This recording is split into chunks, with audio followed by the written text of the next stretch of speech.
Dnes u mikrofonu Rádia Pelhřimov útočník domácího týmu Pepa Vrátný. Pepo, první 3 třetiny se domácímu týmu vůbec nevedlo, spíš to byla defenzivní hra, sice těch šancí bylo mnoho, ale co se vlastně stalo na tom ledě?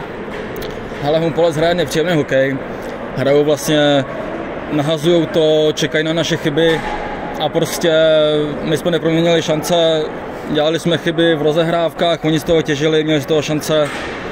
Musíme zlepšit, prostě zjednodušit to, nedělat to si tak složitý a odrazit se od téhle prohry a prostě teďka to zlomit a jít dál, no. Humpolec hrál dneska velmi dobře, dá se říct, těch šancí měl taky sice mnoho, měli ho hodně těch šancí, taky se jim nepodařilo proměnit, takže dá se říct, že i vy jste ty šance některé z jejich strany vykaučovali? Ale víš co, tady to je tak, tuhle sezónu jsme vlastně loňský mistři, každý je nás nažhavený, tohle ještě k tomu derby, prostě víš, každý si nás chce prostě a mně přijde, že my jsme si to řekli v kabině, že prostě nesmíme to tak brát, že jsme jako vyhráli, jsme mistři světa, ale prostě každý tady musí makat stejně jako loni, jako bude ten cíl prostě to vyhrát, a víš, a jakože takhle do toho jít každý zápas. Teď mi nahrál na otázku, že musíte do toho jít tak jako loni, že nesmíte brát prohry tak, jak jsou. Daří se to zatím tomu týmu, nebo jsou tam ještě pořád hrajou ty emoce svoji roli? No tak zatím se to nedaří, jak to vidí všichni fanoušci, ale pracujeme na tom, máme nového trenéra vlastně, tak to ladíme, jo, sehráváme se tak nějak, dostáváme se do toho zpátky a prostě věřím, že jsme tak silný tým, že prostě tohle pro nás nic neznamená, že prostě stejně prostě budeme na nejvyšších pozicích na konci, věřím tomu.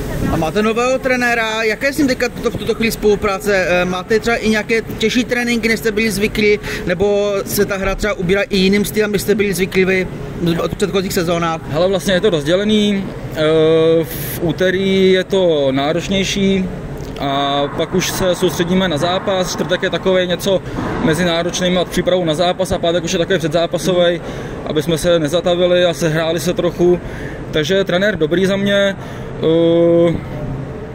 povídá si s náma hodně, rozebírá to s náma, jo, komunikuje s náma, fakt za mě spokojenost. Momentálně Pelhřimov na 8. místě v tabulce. Myslíš, že máte na to vybojovat si ty první 3 pozice, jak to bylo loni?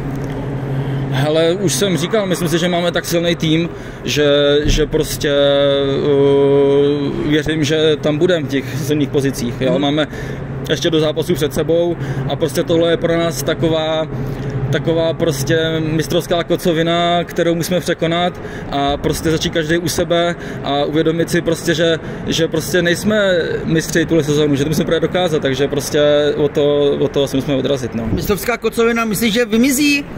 No, doufám, že jo, snad už brzy a pracujeme na tom a věřím tomu.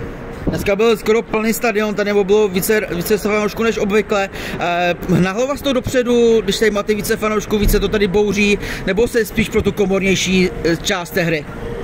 Ale tohle je úplně přesně, co potřebujeme, podporu fanoušků. Tím chci poděkovat fanouškům, výborný prostě, že přišli, bylo to v 7 večer, stejně tady bylo fakt spoustu lidí, takže prostě fakt velký dík, to nás žene dopředu. Škoda, že jsme nedoručili to, co jsme měli, ale prostě ať nám věří a chtějí podpořit zás a my jim to vrátíme prostě. Pepo, díky moc za rozhovor, ať se ti daří. Taky díky.